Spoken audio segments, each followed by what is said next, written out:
Okay, well, let's kick off.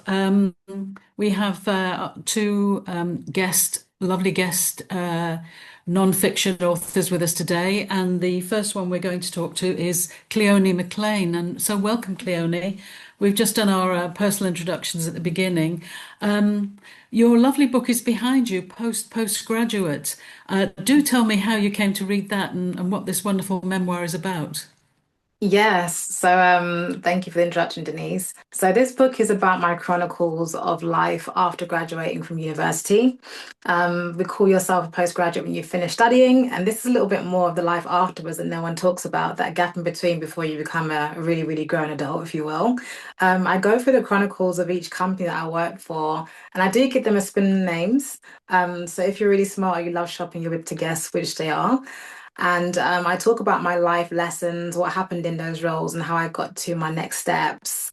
And it's also humorous, so it isn't just your straightforward storytelling. It's quite funny. There's some areas where some pieces have to be nipped together, and it kind of makes sense as to who's who. And what led me to write the book was pretty much the fact that I went into this world of retail and no one can understand what on earth I was talking about as I'd depict my day, if you will. A lot of my family friends worked in corporate, and I thought, this is a mad world, it's so different. And so I decided to start writing. So you've done a lot of things. You've been a model. You do some guest speaking, I understand. And now, of course, you're an author. But you also are a senior programming manager. Are you still involved in that area of work? Absolutely. This would be my second take on a career, and I'm really, really enjoying it. I think that at every point in your life, you have to pick up something new to learn. And program management was new for me. It was almost that one thing that I felt like I really need to nail that, or I was told maybe too soon, too ambitious, and now I'm doing it. And now I'm a senior program manager. Good. And did you find obstacles in your career? And is that kind of what's led you to your book? I mean, I speak from a background of being the first female immigration officer to be taken on in the Northwest District, and it had always been a man's job. And I was told, "Don't get too comfortable. You won't be here 5 minutes." And I was there for 37 years, if only to prove them wrong. So, have you included? Is there sort of elements of that in your book? You're sort of having to claw your way to the top of your career. Yes, I love your story, by the way. That's so interesting. I did have to claw through a lot of obstacles. And the interesting part is that those obstacles were actually at the very beginning of my career when I was a young 21, 22-year-old woman. Not so much in the latter, which was really interesting. But what that really gave to me was the grit to where I get to towards the back end of the book, in those roles where I'm a lot more happier because I'm really in a swing of things and I've battled loads of obstacles. So no obstacle felt that big to me anymore. So absolutely, indeed. Good. And who would you say is your target audience for the book? Who is it actually aimed at? This is such a great question, and I really had to pause when I was writing to ask myself that. So this book is aimed at anyone who's been in a workforce, anyone who's had a job or worked for somebody, but also those who are into entrepreneurship. And the reason why I say those that have been in the workforce because they can relate to a lot of things that take place in a workplace. The retail world is mad, but it's not far from a normal world. And it's also relatable to those that are at university and embarking on a career. What's next for me and what's a little bit of an outlook from someone firsthand. And also those that have just finished graduating, because I know there's that little grey area that no one talks about, like I mentioned before, where you're just kind of figuring it out and you don't know if you're alone. And so it's for them as well. I think that's great because I think most of us starting out on our careers, you know, you'd love a book with somebody to tell you, have bits of advice on how to get there and to learn from their experience. That's really good. Turning if I may to Jackie, you actually gave up full-time work, I understand, to go on your travels, which has been obviously a tremendous inspiration to you. Is that right? It is, yes. My husband Mark and I, we quit work in 2016, accidentally bought a caravan and then had a bottle of wine to celebrate our rather impulsive purchase. And then decided that perhaps if we went off touring in it, which was something we had always wanted to do, that maybe we could manage without working. Currently, we're about 10 years into a 3-year trip that we had planned in 2016, and we're not showing any signs of stopping soon. I'm intrigued because as a Mancunian myself, I saw you entitled one of your books, was it More Manchester than Mongolia? What's the story behind that, if I may ask? Well, for 5 years, we toured in a caravan, and it was really, I don't know whether I should, mention sort of Brexit, but it did obviously impact our sort of lifestyle very profoundly, because we had been touring around Europe, but obviously when Brexit happened, then our freedom of movement vanished. So I said a phrase to my husband, when we knew that Brexit was going to happen, it's like, oh, I've had enough of this, let's go to Mongolia. I mean, it is a long held ambition that I've always wanted to go and travel to Mongolia. But at that point, it became life changing because clearly our caravan wasn't going to make it across Southeast Asia. So literally within a month, in a similar way to the way that we bought the caravan, we bought a 6-wheel, 24.5 ton army truck, and decided that we'd convert it into an off-grid home on wheels and drive to Mongolia. Obviously, a few things happened since we bought the army truck. One of them was a global pandemic. We bought the truck in January 2020, and literally sort of within 3 months we were in the throes of coronavirus, which rather clipped our travelling wings, to say the least. And then once we actually got the truck converted in 2021, Vladimir Putin very helpfully invaded our route. So we decided that we didn't particularly want to drive an army truck across Russia at the moment. But in any case, there was still the remnants of the COVID lockdowns and travel restrictions. So yeah, we ended up having to stay in the UK and travel around our home country. So that's why I entitled the book More Manchester Than Mongolia, because that was very much the trip that we did. Yeah, we've got as far as Manchester, but not to Mongolia. Well, that sounds a bit more ambitious than my lockdown project, where my husband and I built a Japanese tea house at the bottom of our garden with the idea that I could go out there and write. And so we had a lot of fun doing that. And it was also somewhere to be that wasn't actually the house. I mean, it wasn't Yeah. far, it was just the bottom of the garden. But like you, I've travelled in some exotic parts. And my hubby and I lived in Pakistan for a few years. And funnily enough, it was the Russians that stopped me visiting Afghanistan. My hubby managed to get in, but yeah, the Russians invaded 2 weeks before we were planning to travel there. That lasted 10 years and they had to give up the war and withdraw. So maybe that'll happen in Ukraine as well. But the Beast, now that sounds lovely. So what kind of features have you got? What kind of home comforts have you got in this 24-ton, is it, Beast that you drive? Yeah, that's the gross weight. After we converted her, she sits at about 16 or 17 tons. But I mean, we actually did have a gentleman while we were waiting for a ferry once to France. A chap came in and said, "This is bigger than my girlfriend's flat in Verbier." So I mean, it's about the size of a shipping container. The thing is about sort of 6 meters long internally and about 2.5 meters wide. I'm sitting in there now, but we have everything that we need. I mean, we built it to be completely self-sufficient. So we've got about 6 weeks worth of water on board. We have a shower, it's more of a composting loo. So it doesn't actually use water. We've got a big fridge, so we can keep lots of sort of chilled and frozen provisions. And then obviously weight is not really an issue for us. We had a German who came to look at us when we were exhibiting once. And when we said that the gross weight was sort of 24.5 tons, he said, "Oh, you've got 10 tons for beer." So he obviously had his priorities right there. So yeah, we literally have every home comfort. I mean, just behind me, we've got a super king size bed. So yeah, we've got plenty of room in here.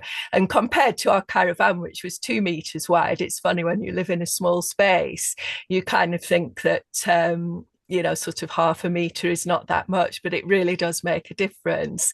So I mean, Mark and I can walk around in the living space without having to do a sort of sideways shimmy to get past each other if one of us is cooking. But we've got a 4-ring gas hob. We didn't trouble ourselves with a cooker, because we don't, especially when you're traveling in hot places, you don't necessarily want to be roasting, sort of full roast Sunday dinner or anything. But yeah, we're completely self-sufficient.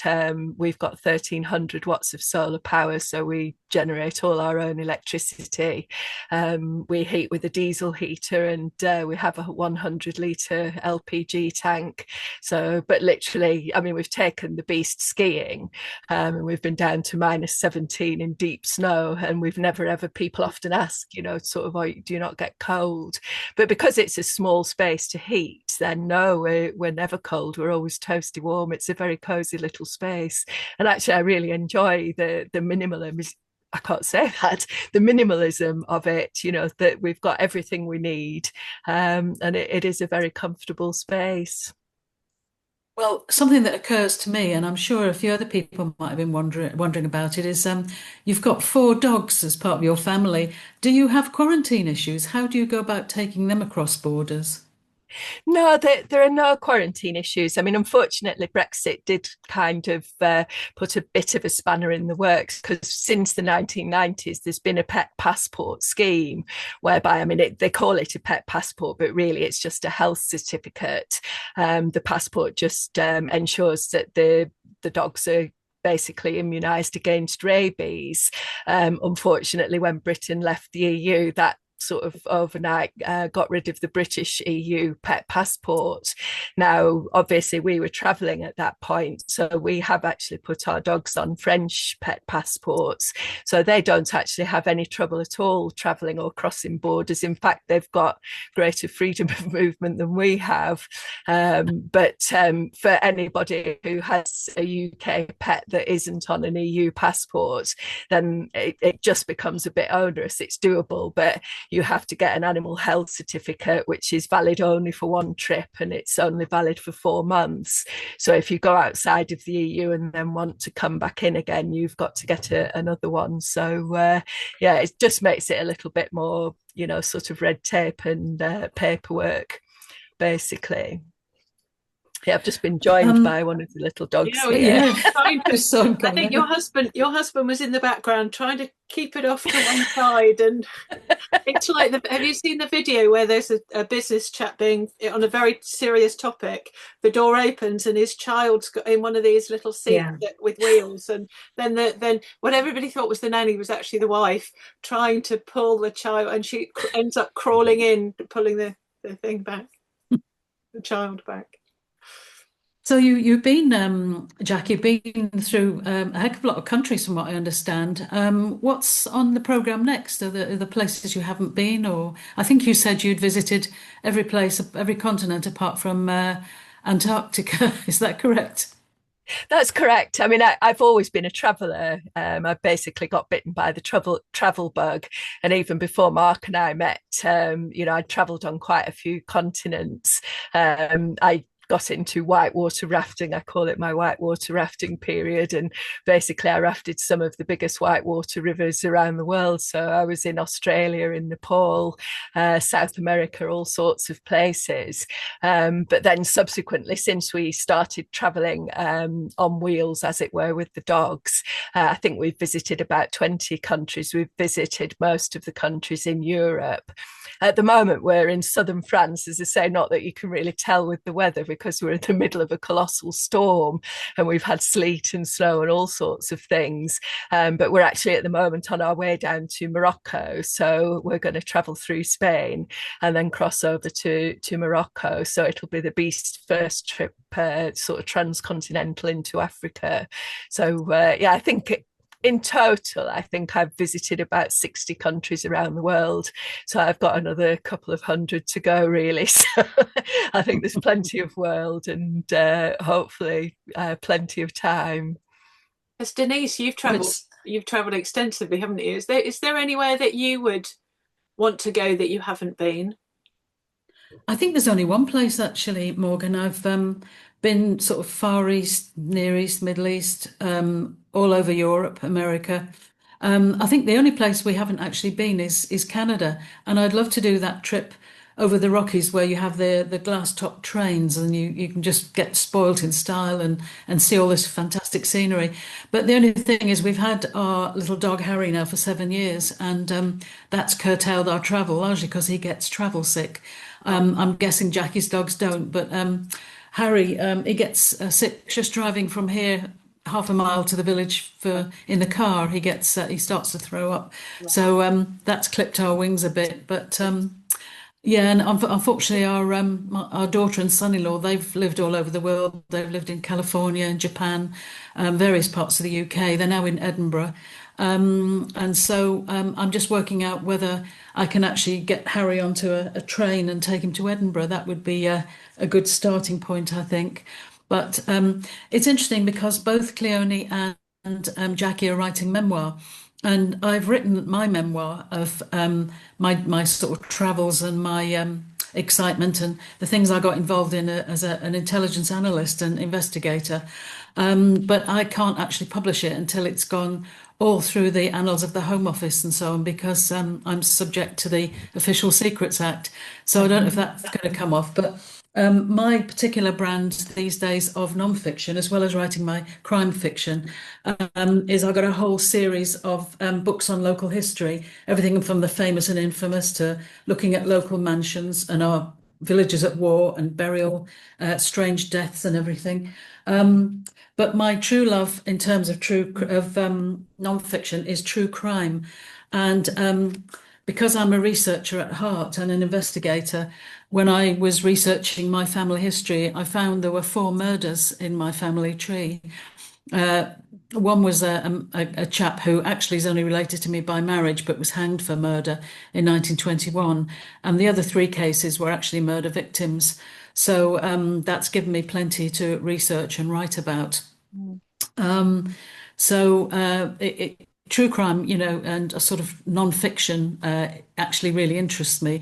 And it's a very different beast, isn't it? I think one of the most difficult things I found when I'm writing particularly my local history, is it can take almost as long to draft the index at the back of the book with, what's on which page than it does to write the blooming book, which is quite a bind. Yeah. I'm just wondering. Sorry.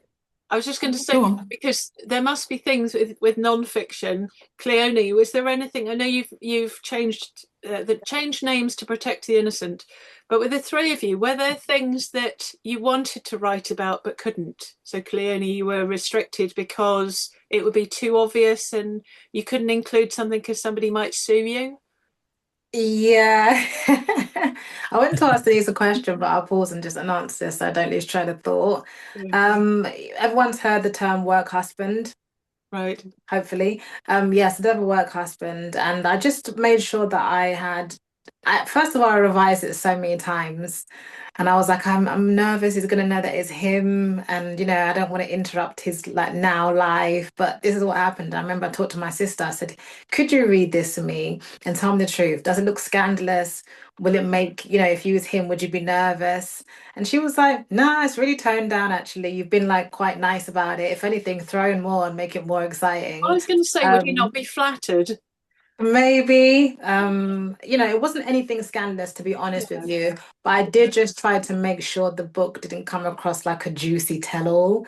That was my hard parts, because there was, again, this really high up senior leader, and that it felt a little bit like a bit of a Christopher Gray, in a sense of just that it was this big stature of a leader, and then he thought I was nice and pretty. He used to always compliment me. So again, I tried to tone it down a little bit so it didn't seem a bit too juicy. I wanted to keep the theme of the book the same, but that did make me slightly nervous, and probably some bosses that were horrible, some horrible bosses. Making sure that I didn't accidentally mention their real name and keep the synonyms in place. But also, I just was honest. After a while, I revised it and said, this is my story. I'm just going to be honest. F it. I'll just tone down any flirting. But we did flirt, Right. What about Jackie? Have you, I'm guessing you must have had, in your travels, you probably met sort of difficult immigration officers or customs officers on your border crossings. Have you included stories there, and have you had to change people's names or nationalities? I have changed some names. I think with memoir, it's very important to be truthful, and that's certainly something that's very close to my heart. But obviously, you do kind of want to, be careful. You don't want to be sued, although being sued is quite a difficult sort of legality. You have to sort of prove that there has been sort of intent of malice, I think, to do that. But nevertheless, I remember Stephen King once sort of saying that he didn't want to do satire because he wrote a sort of satirical little essay when he was at school, and it hurt the feelings of his teacher, and he was very upset about that. So certainly, I think with me, I've not necessarily had, sort of run-ins with authority as such, but it's just, where you portray some of the characters, interesting characters that you meet, or, people that we've worked with on the truck and so on and so forth, which certainly was a very interesting blend of characters. I wouldn't want to upset or offend anybody, so I always ask people permission if I'm going to use their real names. I always ask for permission for that, and then, in other cases, I have changed names to protect the innocent or the guilty, whichever way you want to pursue it. But I think very much like Cleonie says that it's important to be honest, and memoir is your story, and I think it's very important to be true to that and to tell it. I mean, it is your story from your point of view, and inevitably with any story, I think people will read it differently, or their experience, even when you've sort of shared experiences, your memory of that may be completely different, and that's just it goes with the territory of memoir, I think. Mm-hmm. Well, I'm with Cleonie on having spent a long time working in all kinds of different offices, and not just in the UK, and you do meet all kinds of things. You meet the difficult boss, the boss who's perhaps over attentive and his attentions are not welcomed. And I have the added difficulty of a lot of my best stories, my really best recollections, involve other races and their funny, peculiar habits. And I have to be very careful that's not going to cause offence. I have some truly hilarious stories, particularly about a lady who I was working at a particular airport, and I was on the passport control, and behind us were the ladies and gents toilets. And after work, when we were finishing up for the day, we just had this flight of a particular nationality gone through. And one of my colleagues said, we'll all go down to the pub for a drink, but I just must go to the gents. And he went into the gents and came straight out again and said, Denise, can you go in and check? There's a woman in there and a naked man. And I thought, what do you want me to go in for? Anyway, I went in, and this lady was giving her husband an all-over wash in one of the wash basins in the gents' toilets. And we never quite worked out why. And when I've sort of written that up, my husband has looked and said, you can't mention that because people will think you're sort of denigrating the people from that country who presumably that happens. So it's, there's far worse stories than that, and I just can't include them, even though some are incredibly funny. But we were talking this morning with some of the fiction writers that sometimes if someone has really wronged you, you can get your own back by putting them in your book, and it's just say change the name slightly, but anyone who knows them and knows what they got up to will recognise them, but quite often they won't recognise themselves. And there's always that temptation to do that, isn't there? So Cleonie, have you never sort of have you lampooned anyone there and given them a different name and made it, got your story out there, but without them knowing it was them? Well, like you said, they would know it was them. To be honest with you, I did have quite a few horrible bosses. So there's quite a few managers that were not so great in the book, almost like 50%. And then the other rest were completely amazing human beings. The way I've described them, I describe people down to a T. So they couldn't say, that's not me. They would know that that's their hair length, their hair color, that's how they dress. They had, uber long toenails. They would know it was them. And also just by like nicknames may have called me, or certain instances that we had, they'll know it was them. There was one instance which was a really uncomfortable time for me, if I can just share in this place. And it was a manager when I was about 22 years old, who put me in some really awkward positions. And one instance they had, it wasn't a racial slur, but told me specifically they don't like black ink, and they repeated it to me. And I had to put it in my book because it was one of those instances where you have to understand what's happening in the moment. And I didn't understand what was happening that moment. So I do talk about and describe it. It wasn't a woe is me and violin moment, but it was almost like an eye opener. I kind of went on and got on with the rest of my day and didn't really understand the magnitude of what that moment was. So yeah, she would recognize it was her, and I describe her down to a T, but everybody has an alternate name to their real name. Because It's funny. Sorry, I was just saying, I heard an interview once where it was Jilly Cooper, who said that a lot of her characters, particularly the more bitchy women, were real people. And she said all of her friends who read the stories and these characters would recognize them, but she said the women themselves never recognize themselves, and that's simply because she either changed the hair color or the eye color. And she said these people just couldn't believe it was them. You know, this bitchy blonde was actually a redhead in the story, but she said everyone else said, "Oh, I know who that is." So it's very weird. Sorry, I interrupted okay. you, Morgan. That's all right. Sometimes, like Cleonie, I have to say something if I think of it because it will just go. I worked for a chocolate company. It wasn't Cadbury's, a chocolate company, and I loved my job, loved most of the people. But the chap I was working for had been upgraded, so he's gone from a manager to a director. And I had templates for letters. I was secretary. I had templates for letters that of companies that we wrote to on a regular basis. On one, I'd forgotten to change because I just brought up the previous one, did the new middle, and then took it in, and he'd got one of these full signature books that's padded with holes in so you can see whether there's a next page. And I'd forgotten to change sales manager to sales director. And I left the book with him because he was on the phone, and I came back to my desk, and he came out in an open plan office. He wouldn't get away with it now. And that's another question, thing I'd be interested in, whether things have changed for the better, I think, in the workplace, and in Jackie's case, out and about. But he came out with this for signature book, which was a 3-ish size, and he hit me over the head with it and said, "You've made a mistake, you plonker, do it again."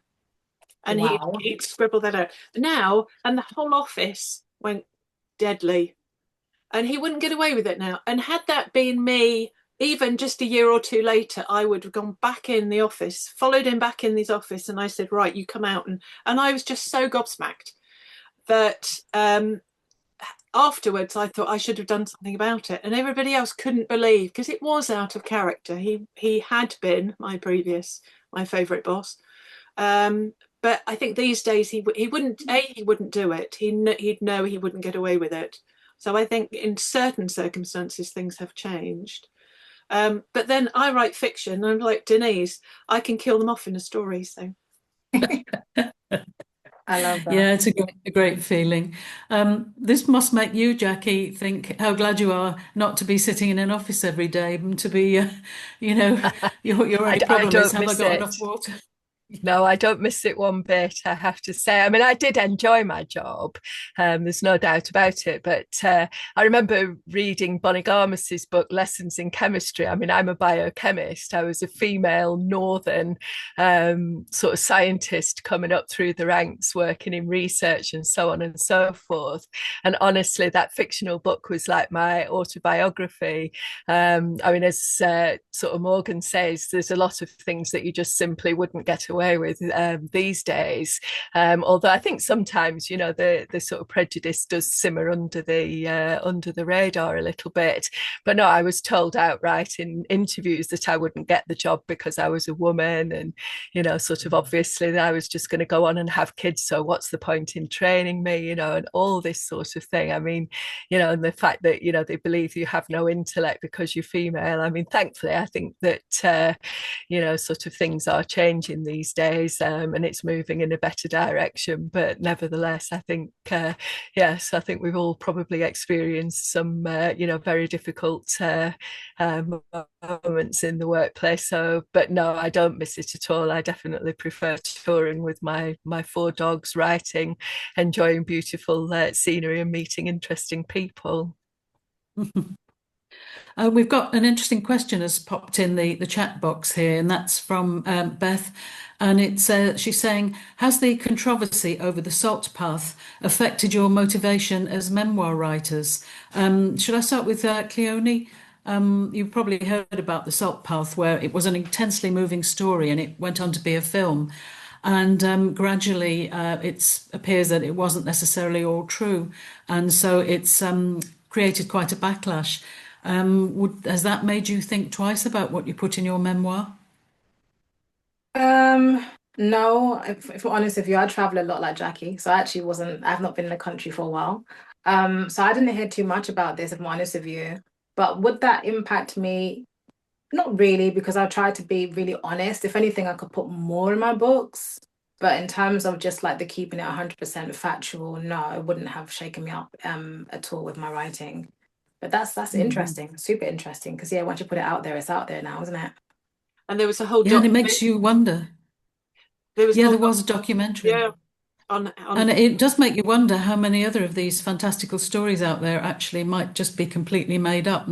But people took them to their hearts because they believed they were true. What about you, Jackie? Has that affected you in any way, your motivation? It's not affected my motivation. I have read The Salt Path, and I did think it was, an absolutely moving story. So I was profoundly disappointed to find out that a lot of the very essential elements of it were not true. I mean, I felt that, it wasn't really a strong enough story to be fictional, but because sort of fact is often stranger than fiction, it did kind of add up. But as I said before, I think, the importance of memoir is to be truthful. I mean, obviously, you do have to protect people's identities and try not to, sort of cause distress or anything like that. And also not lay yourself open to, sort of legal challenges. But, I do think it is very important to be truthful. I think people read memoir to understand the world from other people's point of view and people's life experiences. So, I mean, I did find it very profoundly disappointing that, it turned out that some very key elements of the story were not actually based in fact. However, I do notice that the book is still in the sort of top 10 on Amazon, and the film has evidently been sort of very successful. So it seems not to have really done any harm to the author. But no, I think it is a shame that it wasn't true. But that is a very, very good question. So yeah, thank you for raising that, Beth. Don't they say it's better to have bad publicity than no publicity at all? Yeah.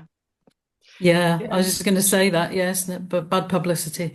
But yeah, and it's interesting because we touched on it with Cleone, particularly about the kind of sexism in the workplace. And when you go back far into history and you see how women are written about and how women's stories are told or indeed not told, that's something that's sort of intrigued me, because I was researching one of my ancestors who was murdered in Canada.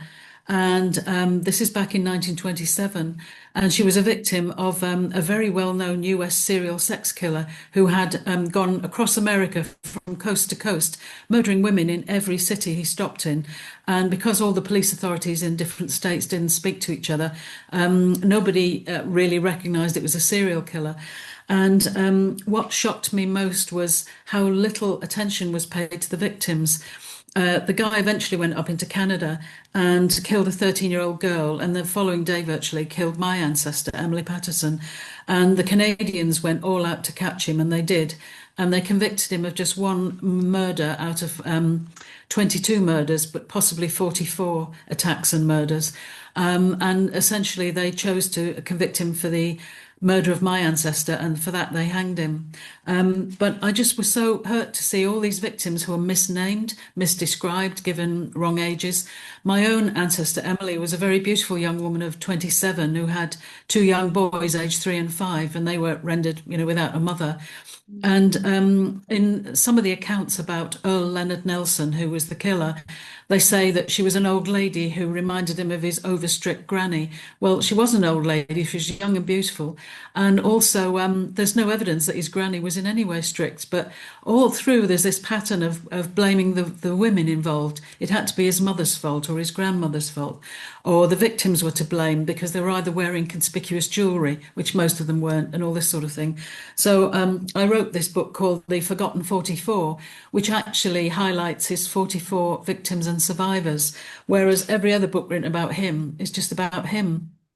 And so I think it's great that more women are writing now, and particularly writing memoirs and things based on their own experience or their own research, because we're going to actually focus on the role of women in life and in crimes and in our travels and memoirs and our office life and experience. So have any of you found out that, the same sort of thing that I have, that women tend to be sidetracked? I mean, I was just thinking about Jackie. I don't know if whenever you approach like a customs post, do they approach your husband rather than you? Because I've had that in a lot of countries where they've done all the connection, all the talk and discussion has been with my husband. And in fact, even in Pakistan, where I speak Urdu pretty well, and my husband doesn't, and I would be interpreting for him, but they were putting all the questions to him instead of to me. I don't know if you've encountered that on your life journeys at all. It's like buying a car, isn't it? Sorry. Sorry, I was going to say, it's like a couple going to buy a car for the wife.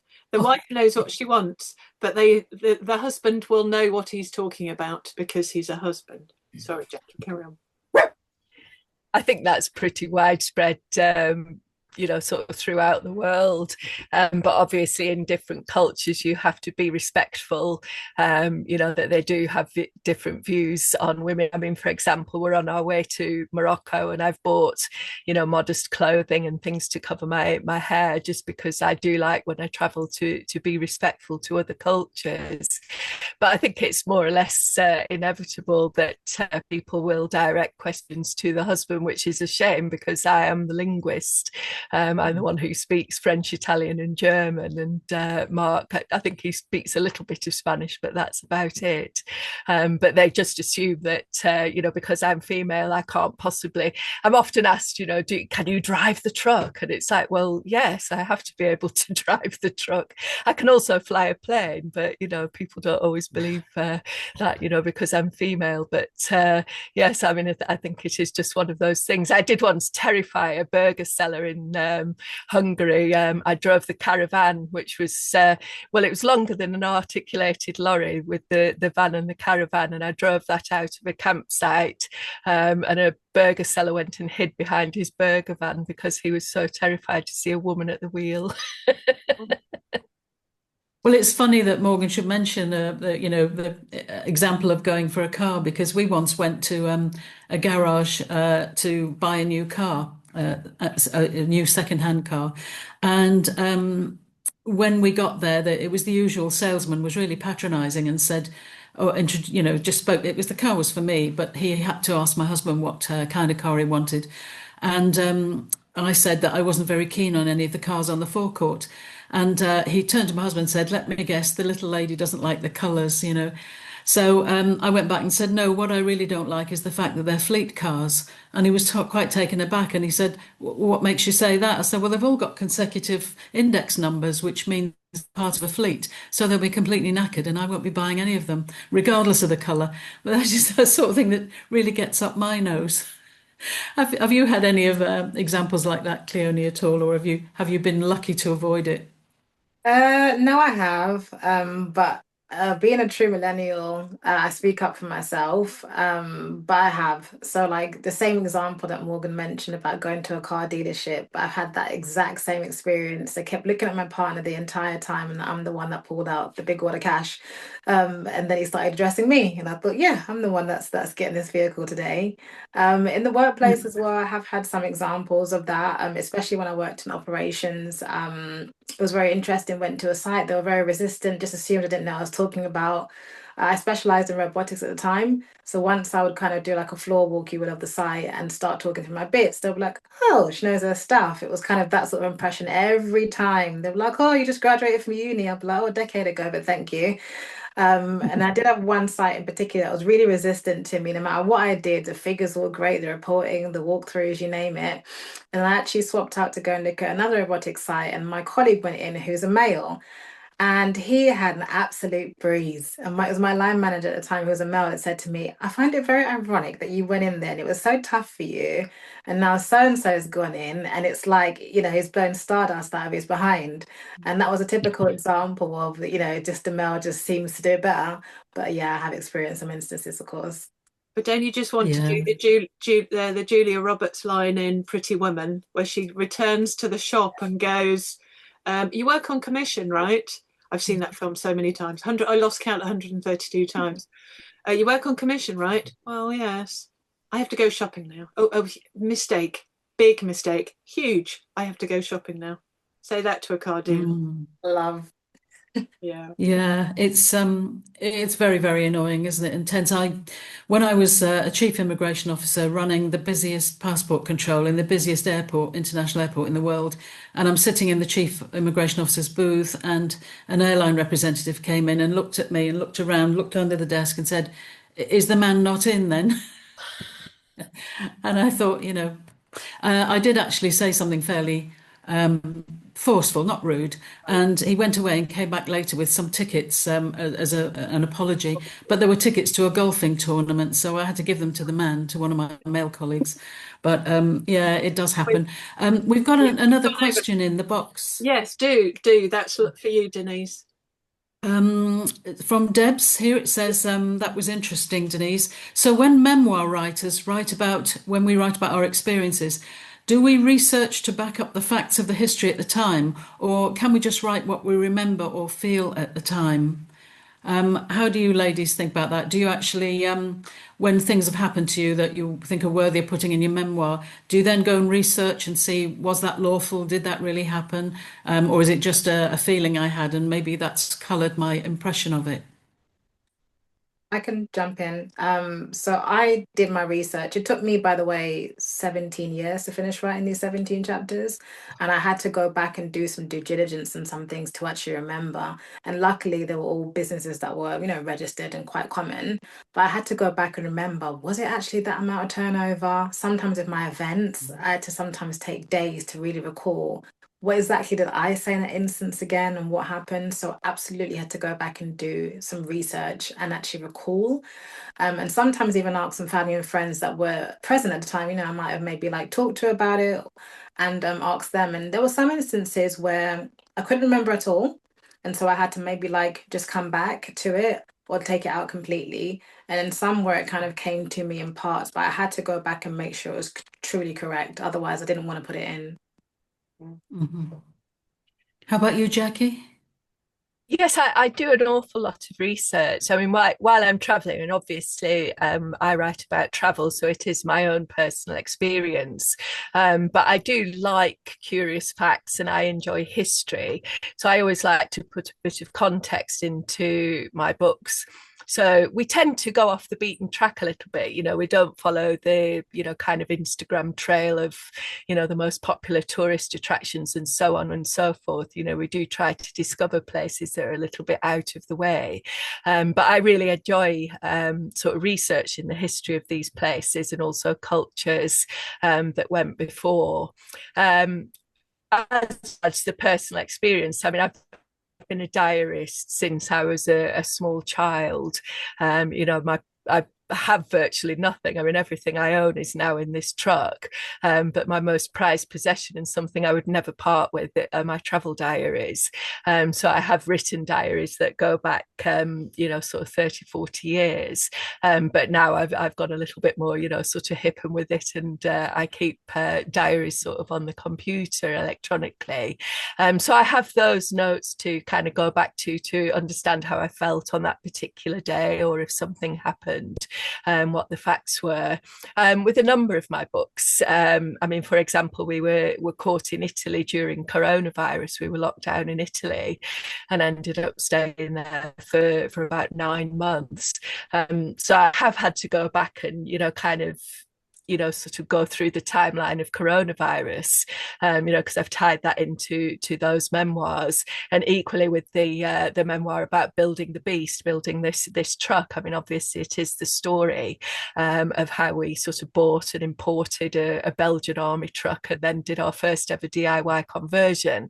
But that was all against the backdrop of lockdowns and closures of businesses, which made getting materials and so forth very difficult. And I had to make sure that I even went back to parliamentary records to make sure that I had all that, sort of basically correct and factually accurate. Can I just add one more thing in? Because Jackie was reminded. Sure, yeah. Jackie, I love listening to you speak, by the way.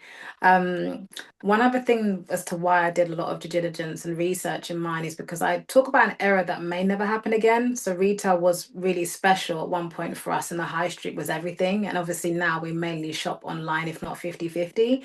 And so it's really important for those coming up who will never experience that era to really understand what it was actually like. And so that's why I want to make sure they really get a good idea of what retail was to us, and we used to go into the shops and just shop it out. Bring back Woolworths. We're gonna have to go because we're nearly 10 to, and so I've got to set up the next one. Sorry, I could carry on going. Okay. I had a thought this morning that I'm going to do mini, not necessarily festivals, but certainly when anybody has a new book out to do, because I did promise this with the spotlights. I mean, Denise was my first spotlight, and I look forward to Cleonie doing a spotlight with you. Jackie has, I think you were number 17, something like that. Whenever anybody's got a new book out, to do about you and your new book. So hopefully see you again for those. So thank you so much for joining me today. I'm sorry we've had to stop at some point, but we'll see you again in the chat, if not on video at some point. Okay, thank you, ladies. Yeah. Thank you, Denise. That's Thank been you great. very much. Thank you. Thanks, ladies. Lovely to meet you talk to all. you.